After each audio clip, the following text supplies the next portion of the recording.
Olá, pessoal, bem-vindos a mais um episódio do Fuga de Ideias Cast. Meu nome é Lígia, hoje eu tô aqui com a Bayá para recapitular um pouco do nosso primeiro episódio, para quem ainda não viu. Esse é um projeto de residentes do IPUB, de psiquiatria. Nós somos 6, como a gente se apresentou no episódio anterior, mas a gente vai se dividir em duplas, né, Bayá, para vir entrevistar algumas pessoas, alguns profissionais que a gente admira, que a gente quer se inspirar um pouco. Hoje nós estamos aqui com a Caroline Cornejo, nome de gente chique, né? Treinar a pronúncia aí. E ela é médica, formada pela UFPR. Ela também fez residência no IPUB, assim como a gente, da equipe de quinta-feira, mais uma quinter. Isso aí. Hoje ela é staff da equipe de terça-feira. Um beijo pros queridos de terça. Fez também uma formação em cannabis medicinal pela Green Flower e hoje está aqui com a gente. Né, Carol? É um prazer estar aqui com vocês, adorei essa ideia do podcast e é uma honra estar aqui sendo entrevistada por vocês. Queria então agradecer novamente, né, a Carol disponibilizou um tempo dela para estar aqui hoje com a gente na gravação. Acho que a gente pode começar falando pela trajetória, né? A Carol é de São Paulo, fez faculdade no Paraná e residência aqui no Rio. Como é que foi, assim, essa trajetória, mudar de cidade, de estado? Eu sempre fui muito curiosa, assim, tinha vontade de fazer faculdade fora de São Paulo, ter essa vivência, assim, mais livre, né, de uma universitária, ser uma universitária livre, numa cidade menor. Acabei indo para Curitiba, que foi uma cidade muito gostosa de fazer faculdade, muito interessante, mas acabei que não me identifiquei tanto com o estilo de vida e voltei para São Paulo, trabalhei um ano como médica de família. Sempre me identifiquei, assim, com a psiquiatria, mas quando eu estava realmente trabalhando com medicina de família, eu tive certeza que eu queria ser psiquiatra. Aí foi muito interessante, porque durante a faculdade, eu já tinha vindo num movimento estudantil, assim como o movimento estudantil, um evento aqui para o Rio de Janeiro. E aí eu lembro que eu subi o Pão de Açúcar e eu falei para todos os meus amigos, eu fiquei arrepiada e falei assim, eu quero fazer residência aqui. Um negócio, assim, eu fiquei arrepiada, emocionada. O Rio tem uma energia diferente. É uma energia Nossa, diferente. eu falei, gente, que isso? Eu quero fazer residência aqui. E os meus amigos falaram, até parece e tal. Mas aí foi. E aí eu tava lá em São Paulo, estudando para residência, e aí era 2009. E o Rio de Janeiro estava concorrendo com Madrid, com Tóquio e com outras cidades que eu não lembro para sediar as Olimpíadas de 2016. Nossa, E aí eu lembro que eu fui assistir, tava o Lula, tinha várias pessoas, assim, políticos internacionais, e aparecia o videozinho do Rio de Janeiro. Começava lá o videozinho Cidade Maravilhosa, e começou toda a imagem sobrevoando o Rio de Janeiro, e eu lembro que aquilo subiu um negócio em mim. Eu fiquei toda arrepiada e eu fiquei com fogo nos olhos. Eu falei assim, eu vou estudar pra residência, eu quero passar no IPUB. E aí era de noite estudando pra passar na residência do IPUB, faltava um mês e meio, assim, era de noite. Eu ficava assim, eu sonhava que eu tava resolvendo questão, era muita dedicação, assim, e finalmente chegou a prova e graças a Deus passei. A gente estava falando aqui um pouco antes, conversando com a Carol, sobre como pra gente foi difícil, né? Agora, nessa época que tem tanta informação, tanta rede social, ainda foi um pouco difícil, né, Bayá, achar informações com pessoas que estudavam no IPUB na época, faziam residência. E a Carol tava contando que no dela foi no Orkut, né, Carol? No Orkut, a gente Eu tava, né? Que fase. Pois é, eu trocava altas informações pelo Orkut, né? Começo dos anos 2000 ainda. Foi muito bom. E a gente ia acompanhando, assim, nas provas, porque todo mundo tinha feito as mesmas provas, né? IPUB, UERJ, UF, PNEL, e a gente ia sabendo quem preferiu cada coisa, também para saber qual era a chance de cada um passar e tudo mais. Caraca. E a gente tava conversando também que, assim, na nossa equipe, por exemplo, só o nosso chefe que é carioca. Esse ano, todo mundo de fora. Ano passado também, pessoas que não são do estado, né? Do Rio de Janeiro. E você também veio de fora. Como que foi, assim, a mudança pra cá e depois bem na residência e você ficou? Então, tipo assim, teve a residência, depois iniciou o consultório particular, já ficou como staff, né? Como a Lígia comentou que ela é staff dos nossos colegas da equipe de terça. Essa mudança em si, dessa início de carreira, já como psiquiatra, né? Como que foi, assim? Olha, transição, né? O Rio de Janeiro é uma cidade muito interessante, né? Ame ou odeie, eu amei. Eu não tenho o que dizer. Por mais que a gente passe muitas dificuldades, tenha muita coisa muito difícil, é uma cidade assim que eu fui imensamente feliz, como eu não fui em outras cidades.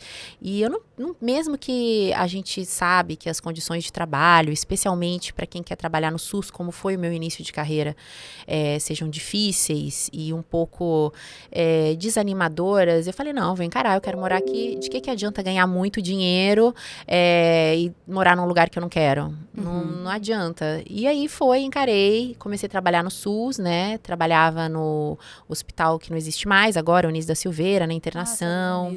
Trabalhei no Hospital Ronaldo Gazola, quando estava começando. Trabalhei em alguns CAPs, quando estava inaugurando o Miriam Makeba. Trabalhei bastante tempo no CAPS Rubens Correia, em Irajá, que eu amava de paixão, assim, também. Trabalhei em vários CAPs, então, né, antes de... Rodei bastante, assim, especialmente pela Zona Norte. Conheceu bem, né? E também comecei o meu consultório particular, primeiro devagarinho, e depois fui investindo mais tempo, né, e me dedicando mais, assim, até agora, que basicamente eu trabalho no IPUB, no meu consultório particular. E é uma dúvida que a gente conversa muito sobre, né? Como fazer essa transição da residência para o consultório particular. Como foi para você esse processo? Foi bem gradual. Eu acho que o principal é a gente não ter ansiedade de já estar com a agenda cheia. Tem que começar de pequenininho, porque é natural. Pouco a pouco vai vir mais gente, você vai ter mais indicações, as pessoas vão te conhecendo. Ansiedade, sair já assim desesperado, faz a gente se desestimular. Não devia estar aqui, devia estar ali. Eu acho que tem que ser devagar. É muito importante também fazer contatos com outros profissionais, com psicólogos, terapeutas ocupacionais, tanto para você indicar os pacientes para os outros profissionais e eles também indicarem para você, e também para o tratamento do paciente ser de maior qualidade, né? O paciente nota isso, né? E eu acho que uma coisa muito importante de consultório particular é a gente atender com tempo, com paciência. Isso no SUS também, né, gente? Eu acho que tem um amigo meu que fala uma coisa que eu acho muito sábia. Para ser psiquiatra, tem que gostar de ver novela. Se você não quer saber da novela, da vida do paciente... ali, né? Se você não quer saber, não tem interesse em saber como anda a vida do paciente, como anda a vida amorosa dele, como é que andam os casos de família, tá nessa especialidade pra quê, gente? Eu lembro de um veterano nosso, ela vai psiquiatria, especialidade da fofoca. É isso aí. Pra mim, você é fofoqueiro. Deixa eu te perguntar, Carol, você falou então do particular. Você começou como online, foi já presencial? Como que foi isso? Não. Quando eu comecei o consultório, quando eu tava assim, já começando assim a minha carreira de psiquiatra, não podia fazer o atendimento online, né? Ainda não era autorizado, Não, então. o atendimento online realmente começou a ser permitido durante a pandemia. E agora, recente, Você formou em 2013, né, na residência. Isso. E, assim, tem coisas muito boas do atendimento online, mas também tem coisas muito ruins, né? A gente não ter esse olho a olho, a avaliação fica muito mais pobre, não poder falar com o familiar, não ver o paciente andar, se portar ali na recepção, várias coisas, né? Com Entendi. certeza. Outra coisa que a gente queria perguntar para você também, que é muito legal pra gente, assim, como mulheres jovens, ver você como staff agora na nossa residência. A gente queria saber como que tá sendo isso, comandar a equipe de terça-feira, como que tem sido? Olha, tem sido uma grande satisfação, assim. Eu confesso para vocês que quando eu era residente, assim, já desde o meu R1, assim, eu fiquei encantada com o Instituto de Psiquiatria, assim, encantada, assim. Foi mais do que eu esperava, assim. E eu realmente sonhava. Eu falei assim, nossa, será que um dia eu vou ser supervisora de equipe? Nossa, ia ser incrível, maravilhoso. E eis que estou aqui. Então, para mim é uma satisfação, um sonho realizado, né? E é muito interessante, porque o contato com o residente faz a gente estar o tempo inteiro estudando, pensando, praticando o nosso raciocínio clínico, observando o paciente. E você, às vezes, não pensa numa coisa, o residente pergunta, mas e isso? E aí você pensa, é verdade. Então, é um trabalho, assim, que te exige uma dedicação que eu sinto que faz a gente se aprimorar cada vez mais. Constantemente estudando, né? Constantemente estudando, treinando também a habilidade de se comunicar com diversos residentes, que por mais que vocês não tenham uma diferença de idade tão grande comigo, há.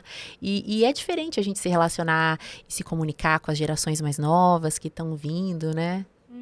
E, Carol, você fez a formação em cannabis medicinal, né? Fiz Por exemplo, também. como staff, você falou que já tinha esse interesse já no início da sua residência. Você pensava, nossa, como seria ser supervisora? E pela cannabis, quando que surgiu esse interesse, assim, de se aprimorar nesse estudo? Um colega meu de trabalho, eu também trabalhei fazendo perícias médicas, né? Eu, como servidora federal, no Instituto Federal do Rio de Janeiro, né? O IFRJ. E um colega meu lá falou, olha, Carol, vai ter um congresso de cannabis medicinal, vamos? Pensei assim, vamos. Esse aí você tava na residência ou você já tinha formado? Já era formada, foi em 2019. 2018 ou 2019, isso. E eu fui nesse congresso que foi ali na Urca, na escola de design, no antigo cassino da Urca. E fui assistir, fui com meu caderninho, fiquei assim super interessada. E aí eu pensei assim, será que funciona mesmo? E aí eu resolvi experimentar na minha primeira paciente, que era uma paciente minha, autista, com retardo, que assim, tinha muito episódio de alta agressividade, batia a cabeça na parede, ficava muito nervosa, dormia muito mal. E aí eu já tinha tentado assim uns 6 antipsicóticos diferentes. Ela estava usando Aldol dose máxima, 600 miligramas de Ampliquitil, 40 miligramas de diazepam, assim, usando um monte de coisa, já tinha tentado de tudo e ela não estava bem. E aí eu falei para a família, olha, tem essa opção, que tal? Vamos tentar? Eles falaram, bora, agora, vamos. Eles foram conseguir o óleo através de uma associação e eu fiquei muito surpresa, porque ela melhorou muito. Mas assim, muito, visivelmente começou a ficar menos agitada, mais tranquila, dormir melhor, o desempenho dela na escola, mesmo que especial, foi muito melhor nas atividades, nas terapias, e eu fiquei impressionada, e a gente conseguiu reduzir bastante as medicações tradicionais. É interessante que eu atendi ela hoje, né, e ela ela tá super bem, hoje em dia ela usa bem menos antipsicótico, e tem menos efeitos colaterais, e aí abriu para mim esse caminho. Eu comecei, não, funciona. Outros pacientes começaram a vir, eu já não indicava, pensava assim, é só a última alternativa, primeiro vamos começar um antidepressivo, um antipsicótico, alguns pacientes aceitavam, outros não, e assim por diante, até que eu vi que às vezes realmente, de primeira opção, por que não? Às vezes é a melhor opção para a pessoa, que tem menos efeitos colaterais, que já vai dar o efeito que ela precisa, às vezes de redução de ansiedade, às vezes é só para conseguir dormir, ou outras coisas que podem ser o que o paciente está precisando aí melhorar. E aí eu comecei a fazer alguns cursos de formação, fiz o da associação, da APEP, fiz essa formação internacional da Green Flower, durante a pandemia, todo mundo lá enclausurado, eu arrumei, o que eu fui fazer? Fui estudar, né? Não tinha mais nada para fazer, aproveitei. E foi um curso muito bom, que abrangia botânica, história da cannabis, e foi super legal. E aí que eu realmente me empolguei para prescrever. E revirei uma grande prescritora de cannabis. A gente queria também trazer um pouquinho sobre esse tema para quem escutar a gente, tudo, que não é um pouco dessa área, assim, para começar um pouco, se você pudesse falar um pouquinho da diferença, assim, por exemplo, do uso medicinal da maconha em si, da cannabis, da diferença para o CBD, como que é essa diferenciação, para as pessoas só entenderem um pouquinho mais. Então, a cannabis ou a maconha, ela é uma planta que tem os fitocannabinoides, que são vários. Tem o THC, que é o mais conhecido, que tem o efeito psicoativo. Tem o CBD, que atualmente é o que mais está na moda, que tem vários efeitos medicinais. E tem outros, tem o CBG, que é o canabigerol, o CBN, canabinol, CBC, canabicromeno. E todos eles têm algum potencial terapêutico. Inclusive o THC, viu, gente? Não é porque ele dá efeito psicoativo e pode deixar a pessoa chapada que ele não tem ação. Ele pode ser bastante bem utilizado na medicina, em neurológicas, em quadros demenciais, para tiques, como analgésico, entre outras coisas, né? O canabidiol agora está bastante na moda, né? Justamente porque ele não dá o efeito psicoativo. Eu acho que a nossa sociedade ainda tem um medo muito grande. Estigma, um preconceito, um estigma, mas que eu também acho que aos poucos está sendo quebrado.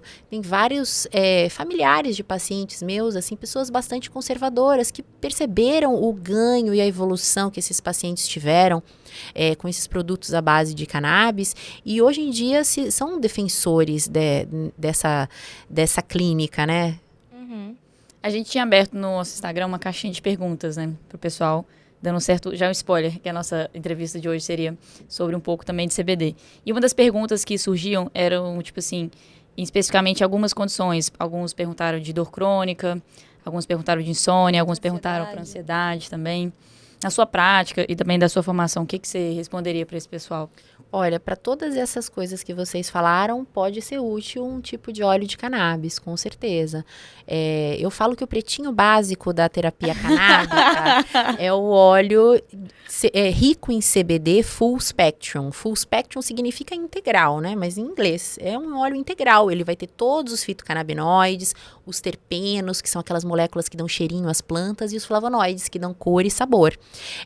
Só que o full spectrum, ele vai ter no máximo 0,3% de THC. Vai dar um temperinho ali para feijoada não ser só de feijão, né? Ter um bacon, uma pimentinha, mas não vai dar efeito psicoativo, porque é uma quantidade insuficiente para promover a alteração da consciência. Então, eu falo que o pretinho básico da terapia canábica, então, é o óleo de CBD full spectrum, que tem, assim, para vender já em farmácias, em associações, para importar. Ele é bastante útil para quem quer começar, né? Seja para dor, para insônia, e muitas vezes ele já resolve. Às vezes a gente tem que fazer óleos de composições diferentes, com mais THC, ou com CBG, ou com CBN, e aí é caso a caso que a gente avalia. Acho que é uma dúvida que muitas pessoas têm também, assim, vou usar esse tipo de produto e tudo, ficar um pouco chapado, as pessoas têm um pouco esse medo também, assim.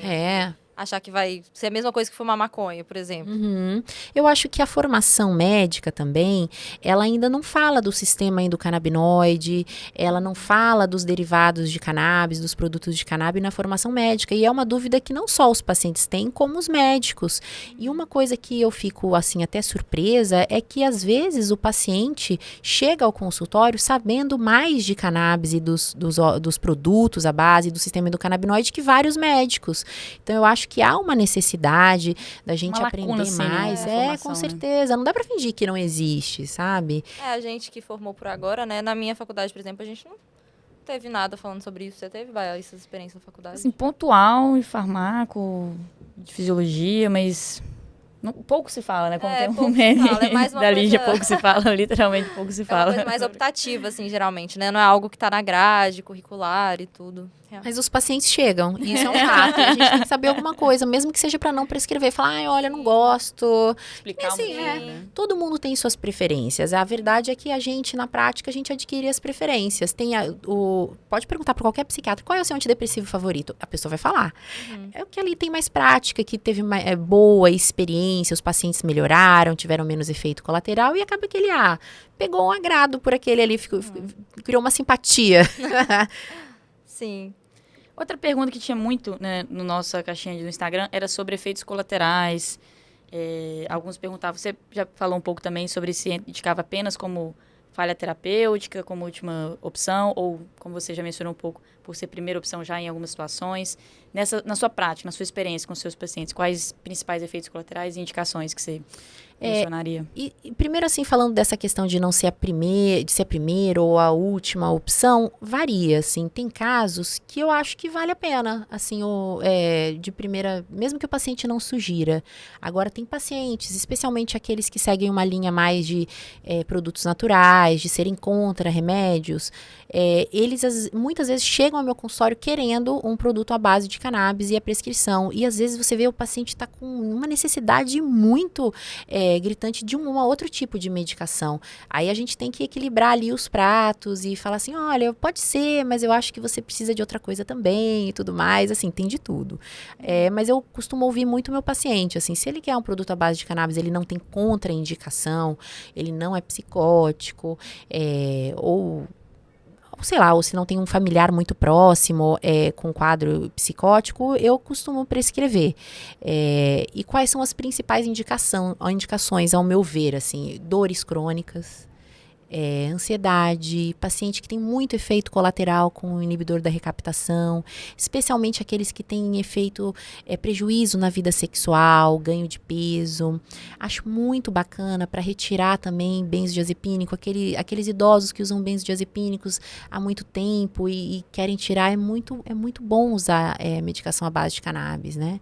E é interessante porque é uma medicação que todo mundo ama tomar, né? É engraçado. As gotinhas ali, né? Porque tem poucos efeitos colaterais. colaterais. Os principais efeitos colaterais são sonolência, então a gente tem que ajustar bem a dose, uma dose que porque a gente dá 2 vezes ao dia, né?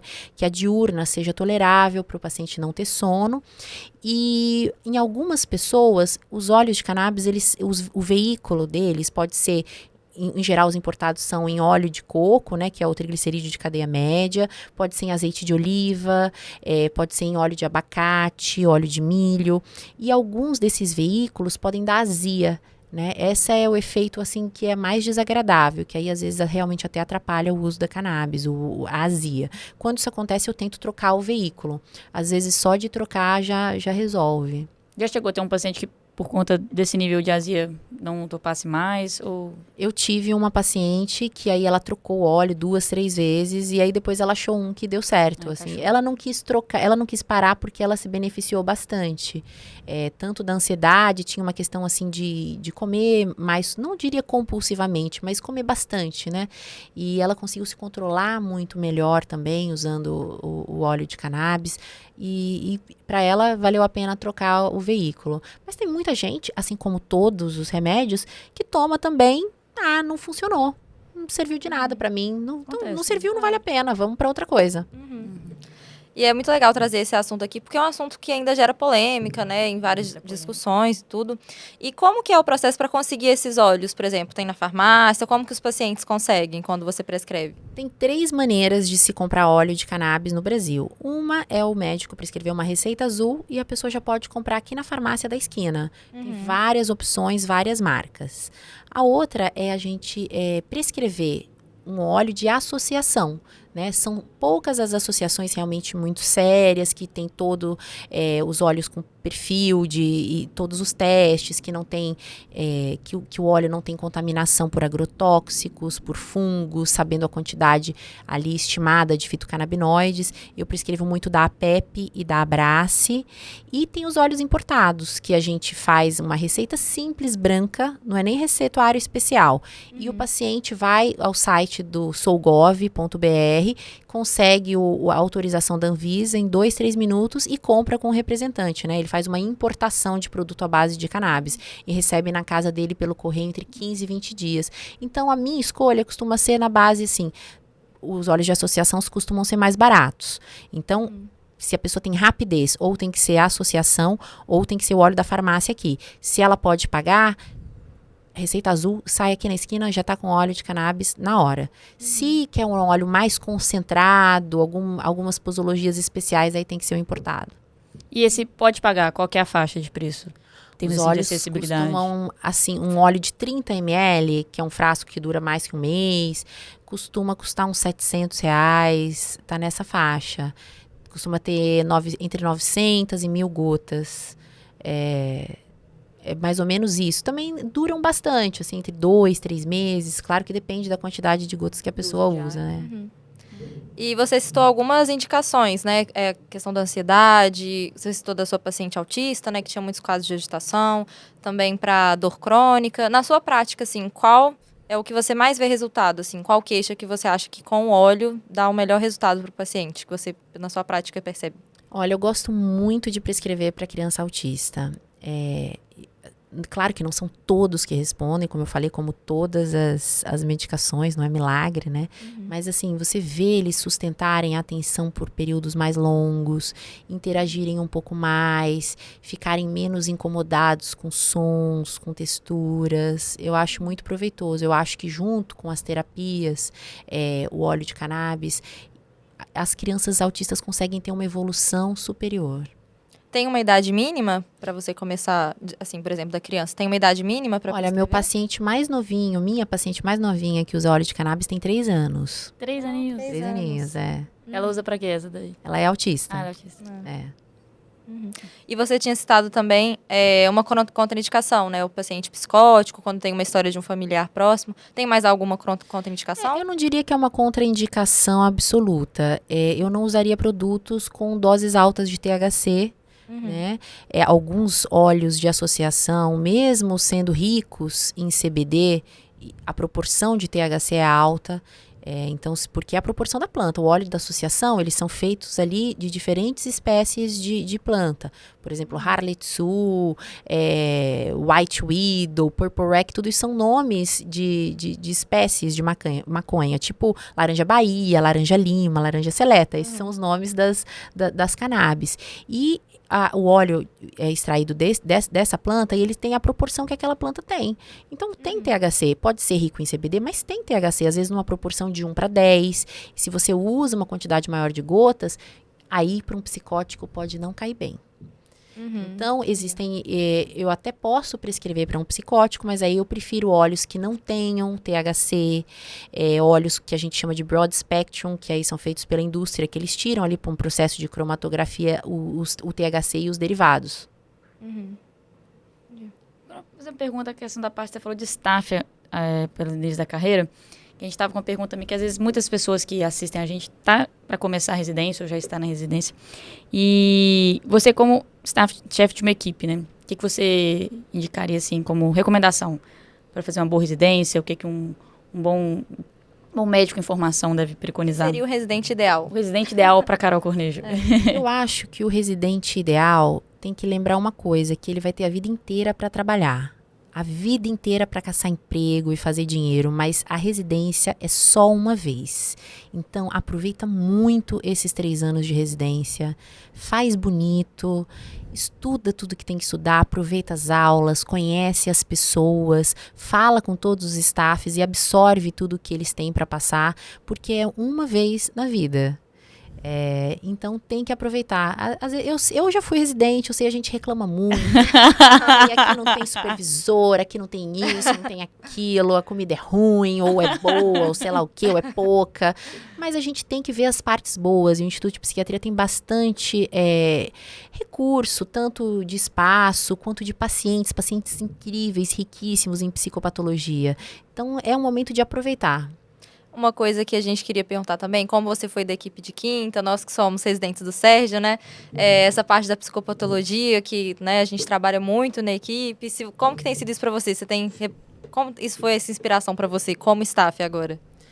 O Sérgio foi um ótimo preceptor. E assim, eu falo que eu acho que a melhor característica dele como supervisor, ele era um grande entrevistador. Nossa, eu dificilmente vejo alguém que entrevista tão bem quanto o Dr. Sérgio Waxman. Ele consegue tirar todas as informações sim. psicóticas. Isso sempre acontece. Às vezes você entrevista os pacientes, vai passar o caso. E aí, de repente, ele consegue extrair uma informação que você não tinha conseguido nem a poder de reza. E eu, assim, depois de 2 anos ali vendo as supervisões, eu tento usar as mesmas técnicas. O quê? Não tô entendendo. Ensaio, né? O Murilo falou, nosso colega, né, Rio de agora, ele foi numa supervisão de terça. Ele falou, nossa, a Carol usa as mesmas técnicas de Sérgio de vez em quando. Né? De Sérgio. Isso. E isso é uma coisa interessante também, que às vezes a gente visitar a supervisão de outro supervisor. Uhum. É interessante ver outra maneira de entrevistar, de discutir o caso. É muito rico isso também. É o termo currículo oculto também, né? Você acaba acompanhando a prática de um profissional, você indiretamente absorve um pouco do que na jornada dele, na formação, né? Tanto uma delas, o jeito de entrevistar também, né? Isso é muito legal, né? Eu realmente percebo hoje em dia, quando eu entrevisto, a influência que o jeito do Sérgio entrevistar teve na minha maneira de abordar os pacientes. Bom, falando em Sérgio, nosso staff psicanalista, a gente tinha pensado em um quadro para fazer com os nossos entrevistados, que seria como se fosse um ping-pong, né? Um bate-bola. De frente com Carol Cornejo. De frente com Carol Cornejo. Vamos brincar assim de livre associar. O que vier à sua mente, pergunta ali um papum. Quer começar, Lígia? Um sonho. Casa com piscina. Casa com piscina. Muito bom. Já tem a praia no Rio, né? Só falta piscina. Um ídolo. Fidel Castro. Um livro. Tudo é Rio, da Carla Madeira. Time de futebol, você tem algum time? Ai, não gosto de futebol. Não gosta? O seu esporte preferido, então? Handball. Handball. Jogou na faculdade? Na faculdade, a minha faculdade era muito ruim de esporte, mas na escola eu jogava, amava. Nossa, como eu adorava handball. Atleta. Você pratica ainda? Não, eu faço academia, é isso aí. Time academia. Então. Justo. É. Academia. Um filme. Ai, olha, tem um filme maravilhoso chamado Dersu Uzala. Esse é o filme da minha vida, do Akira Kurosawa. Lindo, gente, recomendo. Querem saber do que se trata? Quero. Por favor. É a história de um caçador ali no meio da Sibéria. E aí tem uma expedição que o czar mandou para aquela região para eles fazerem a cartografia de militares. E eles encontram esse caçador que mora ali na taiga e eles formam uma amizade linda, maravilhosa ali. Gente, é uma obra de arte. Dersu Uzala. Dersu Uzala. Fica a dica. Vamos anotar, então. Você tinha falado também durante entrevistas que às vezes os psiquiatras vão ter algum antidepressivo preferido. Qual o seu? Sertralina. É uma boa. Um país. Bolívia.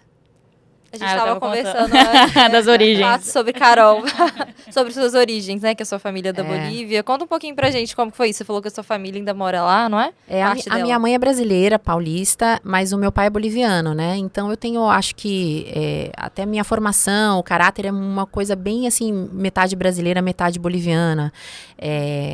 A minha família ainda mora lá, meu pai veio com 17 anos também para fazer faculdade aqui de medicina no Brasil, em São Paulo, acabou ficando, casou com brasileira e tudo mais, mas a minha família ficou, meus avós, meus tios, uma irmã minha que é brasileira mora lá, também casou com um boliviano.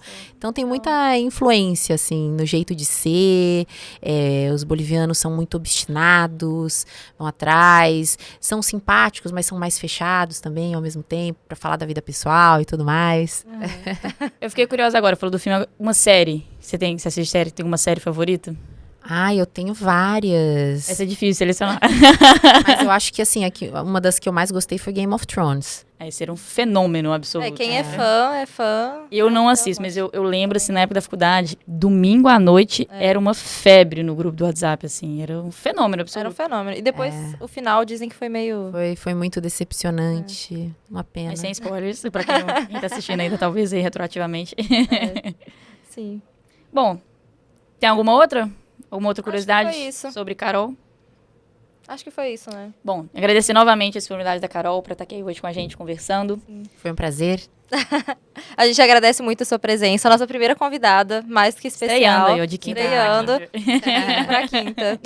E quem tá com dúvida se quer fazer residência ou não no Unipub, eu recomendo. Eu digo que é um oásis da medicina. A psiquiatria é um oásis no meio da medicina e o IPUB é um outro oásis. Você falou que você sempre quis fazer no IPUB, não é? Quando você estava estudando. Era o meu Por quê? sonho. Você já eu conhecia? tinha pesquisado, era um lugar de... Não. Falando com outros médicos e tudo mais. Que era um lugar muito renomado, né? De psiquiatria, de formação também, né? Muitas pessoas vinham e ainda vêm, né? De outras partes do Brasil para fazer residência no IPUB. Aí fiquei sabendo, já tinha feito minhas investigações, minhas fofocas, né? E fiquei com essa vontade. Ai, que bom. Ainda bem que veio. E a Isso gente aí. tá aqui hoje. Muito obrigada de novo, Carol. Prazer A gente foi ficou meu. muito feliz com essa entrevista. Né, Baiana? Agradecer em nome de todos aí. Hoje tá só nós dois, a gente explicou, nós vamos se revezar em duplas, mas em nome de todos vocês, agradecer muito. Sim. Obrigada e sucesso. Amém. Até isso, pessoal. Até o próximo episódio. Valeu, pessoal. Um abraço. Tchau, Até. tchau.